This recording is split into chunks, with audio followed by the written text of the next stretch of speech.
खुद जानते हैं कि यहां से आपके विधायक जो कांग्रेस के हैं वो कभी क्वारंटाइन सेंटर को जाकर बहादुरगंज के नौजवान जो दिल्ली, पंजाब, महाराष्ट्र से आ रहे थे, ना उनसे मुलाकात की, ना उनको हौसला दिया। वो भूखे प्यासे तड़प रहे थे, बीमार थे, उनको नहीं देखा। आप तो हम कह रहे हैं कि जब आप मुसीबत में था हमारा नौजवान, उस वक्त अगर उन मुकामात पर जाकर किसी ने उन नौजवानों को देखा, उनके बहते आंसू को पहुंचा, उनके सर पर दस्ते शफकत रखा, वो मजलिस इत्तेहादुल मुस्लिमीन का अख्तरुल ईमान और हमारे किशनगंज के हमारे मौजूदा विधायक वहां पर गए थे। यहां कांग्रेस के तो मेरे नजर ही नहीं आए। बाढ़ आती, इनका फोन बंद हो जाता है, गायब हो जाते हैं। लॉकडाउन में बच्चे आ रहे तो विधायक साहब गायब है। अब आपसे हम गुजारिश करने आए हैं कि अपने वोट का सही इस्तेमाल करिए। CAA, NRC, NPR का मसला बड़ा अहम है। बहादुरगंज की जनता, यहां पर नीतीश कुमार ने बिहार में NPR, NRC को शुरू कर दिया था, मगर कोरोना की वजह से वो काम रुक गया। आपने देखा कि भारत की पार्लियामेंट में जब नरेंद्र मोदी की हुकूमत ने भारत के संविधान और आईन के खिलाफ एक कानून को लाया और मजहब इस्लाम को उस कानून से मुस्तस्ना रखा, मुसलमानों से नाइंसाफी की, तो कौन था जिसने नरेंद्र मोदी की सरकार के सामने उस पार्लियामेंट में कांग्रेस के 55 विधायक भी बैठे, सांसद भी बैठे हुए थे, किसी में हिम्मत नहीं हुई। हमने पार्लियामेंट में खड़े होकर तकरीर करके नरेंद्र मोदी के 308 MP के सामने कांग्रेस के 55 MP बैठे, JDU के 17-18 MP बैठे, हमने सबके सामने खड़े होकर बेबाक तरीके से और साफ अल्फाज में कहा कि ये CAA, NRC का कानून भारत के संविधान के खिलाफ है, ये मुसलमानों से नाइंसाफी करता है।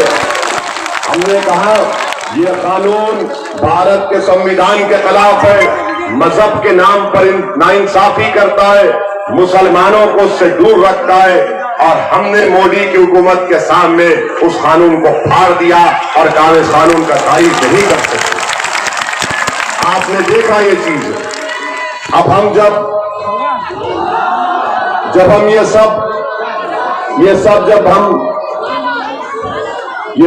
हम करते हैं तो कांग्रेस पार्टी कहती है कि ओवैसी बी टीम है। हम पर इल्जाम लगाओ, हमको कोई फर्क नहीं पड़ता, क्योंकि इज्जत देना, जिल्लत देना वो अल्लाह का काम है। मेरे मुकद्दर में अगर अल्लाह इज्जत लिखा है तो ना नरेंद्र मोदी, ना राहुल गांधी, ना तेजस्वी या नीतीश कुमार मुझे मेरी इज्जत से रोक नहीं सकेंगे इंशाअल्लाह ताला, क्योंकि मैं किसी इन इख्तिदार की कुर्सियों पर बैठने वालों का मोहताज ना कभी था, ना हूं, ना कभी रहूंगा। अल्हम्दुलिल्लाह मैं हमेशा अल्लाह का मोहताज था, हमेशा अल्लाह का मोहताज रहूंगा। मेरे लिए अल्लाह काफी है।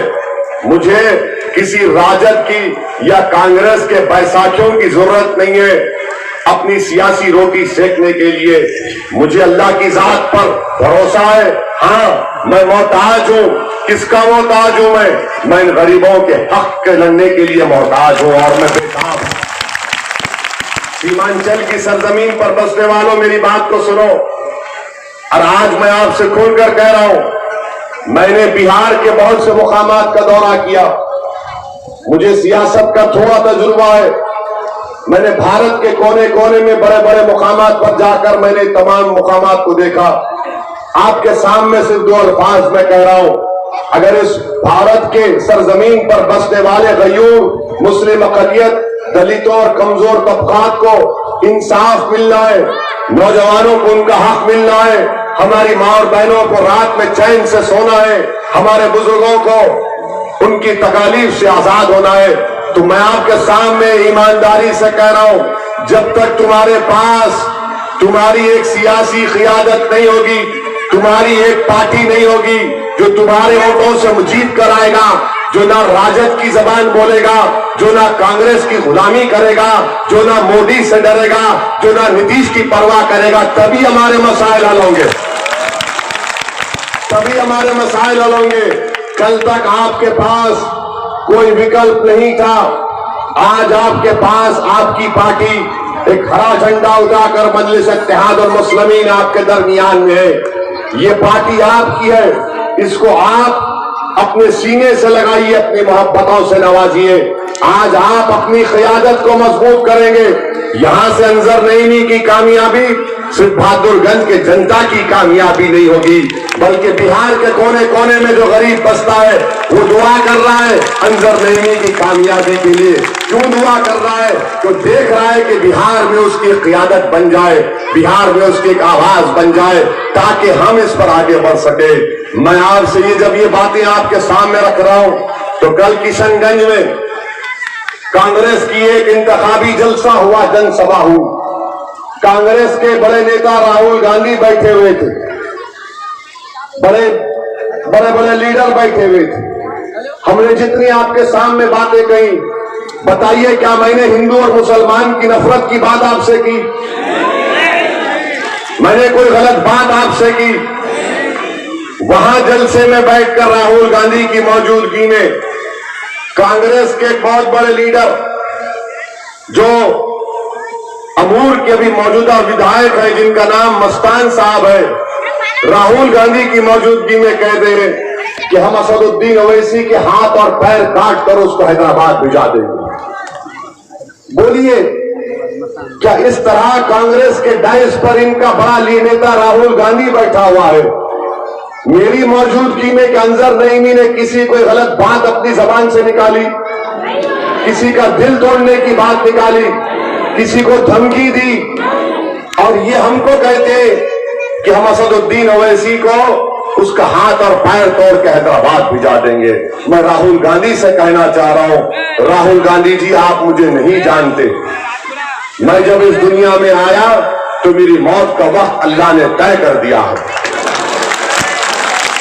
और सुनो राहुल गांधी, सियासत तुम सिर्फ नहीं जानते। जब हम दुनिया में आए तो एक आंख में किसी एक बड़े अल्लाह के वली ने हमारे कान में अज़ान दी, दूसरे कान में हमारे वालिद ने हमसे कहा सियासत। तो सियासत हम जानते हैं। और अगर आप ये समझते कि हमारे हाथ और पैर काटने से हमारे हौसले खत्म हो जाएंगे, राहुल गांधी एक बात याद रख लो, मेरे हाथ भी कट जाएंगे तो मैं ये मजलिस के परचम को अपने मुंह से लगाकर बुलंद करूंगा इंशाअल्लाह। अगर मेरे पैर भी कट जाएंगे तो मैं दुनिया में जिंदा रहूंगा तो रेंगता रहूंगा, मगर मैं अपनी जमात के हरे परचम को बुलंद करता रहूंगा इंशाअल्लाह ताला। तो मेरी जमात और मेरे गरीबों के, इन मजलूमों के इंसाफ के लिए अगर आप समझते हैं राहुल गांधी के मेरे हाथ को काटना जरूरी है, मेरे पैर को तोड़ना जरूरी है, अरे पैर हाथ की क्यों बात करते हो राहुल गांधी? मेरी जान दे लो, मैं तैयार हूं सीमांचल के लिए मरने के लिए। और हम जज्बात में लाने के लिए नहीं कह रहे, यकीनन मुझे इस दुनिया से जाना है, जमीन की ग़िज़ा बनना है, हम सबको जमीन की ग़िज़ा बनना है। और यकीनन मौत सबको आएगी, कोई बचने वाला नहीं है मौत से। मगर याद रखो, मुझे उस मौत की फिक्र इसलिए है, डर नहीं है, फिक्र इसलिए कि जब मट्टी में जाऊंगा तो मुझे एक दिन अपने अमाल का हिसाब देना पड़ेगा। और राहुल गांधी सुनो, मैं जब तक जिंदा रहूंगा सीमांचल की जनता के इंसाफ की बात करता रहूंगा, और अगर मैं इस दुनिया से जाऊंगा तो इंशाअल्लाह इन्हीं नौजवानों के कंधों पर मुझे कब्रिस्तान लेकर जाया जाएगा। और अगर किसी के इनकी इन बातों से मुझे कोई फर्क नहीं पड़ता, क्योंकि राहुल गांधी नहीं जानते, राहुल गांधी कभी पुलिस की लट की मार नहीं खाए, राहुल गांधी के सर पर पुलिस की लट नहीं लगी, राहुल गांधी को पुलिस ने घेर कर 10 मिनट तक नहीं पीटा, राहुल गांधी जेल में 50 दिन नहीं गुजारे, असदुद्दीन ओवैसी खाक और खून के दरियाओं से गुजरकर यहां पर पहुंचा है। मुझे भी पुलिस ने मारा था, 18 टाके मेरे सर पर लगे थे, मुझ पर गोली चलाई, अल्लाह ने मुझे बचा लिया। एक बार नहीं, 4-4 मरतबा अल्हम्दुलिल्लाह जेल को जा चुका हूं। तो ये बातें याद रखो, ये कांग्रेस और राहुल गांधी ये समझते हैं कि मैं भारत का वाहिद एमपी हूं जो गवर्नमेंट से सिक्योरिटी नहीं लेता हूं, मेरे तरफ में कोई गार्ड नहीं लेता बंदूक लेके, आप किसको डरा रहे हैं? जो अल्लाह से डरता वो तुम जैसे जालिमों से कभी नहीं डरता, याद रखो। हाथ काट देंगे, पैर काट देंगे, करिए ना। हाथ और पैर क्या, हमको जान कुर्बान करने तैयार है। जब तक जिस्म में के खून का खतरा जिंदा रहेगा, राहुल गांधी तुम्हारे खिलाफ बोलूंगा, तुम्हारे चेलों के खिलाफ बोलूंगा, बीजेपी के खिलाफ बोलूंगा, मोदी के खिलाफ बोलूंगा, सीमांचल की जनता की इंसाफ की बात करता रहूंगा। और जब अल्लाह इस दुनिया से मुझे मौका देगा तो तब तक सीमांचल से इंसाफ भी कराऊंगा। यह देखे ना, ये लोग जानते नहीं है प्यारे, ये लोग सुनिए, ये लोग जानते नहीं है। अरे हम उस आका की उम्मत है कि जब वो एक गली से गुजरते थे तो एक औरत उन पर कचरा डालती थी ना, तो क्या आका ने अपना रास्ता बदल दिया? कचरा डालती थी किस पर? जो रहमतुल आलमीन है, कचरा डालती थी, आका जाते थे, फिर डालती थी, फिर जाते थे। हम उनके गुलामों के गुलाम हैं। हम जो रास्ता चुन लेते हैं तो उसमें कांटे डालो, आग डालो, क्या करते करो, रास्ता नहीं बदलेंगे, वही रास्ते में चलेंगे। तुम्हारा कुछ भी कर लो, तुम्हारे लिए इस तरह के आज राहुल गांधी अपने चेलों को समझाओ, अपने चेलों को समझाओ, क्योंकि मजलिस इत्तेहादुल मुस्लिमीन की बढ़ती हुई मकबूलियत और कांग्रेस पार्टी को मालूम हो गया कि अब सीमांचल में मजलिस का परचम गाड़ दिया गया, या ऐसे मजलिस के उम्मीदवार कामयाब होने वाले। इसीलिए इस तरह की वाहियात और छिछोरे गुफ्तगू कर रहे हैं। ये आप, मुझे यकीन है कि आपके दिल में एक चावल के बराबर मेरी मोहब्बत होगी। मुझे यकीन है कि उस मोहब्बत पर आप 7 तारीख को कांग्रेस पार्टी को जवाब देंगे और उनको बता देंगे कि जमहूरियत में ताकतवर कौन है। यही बात हम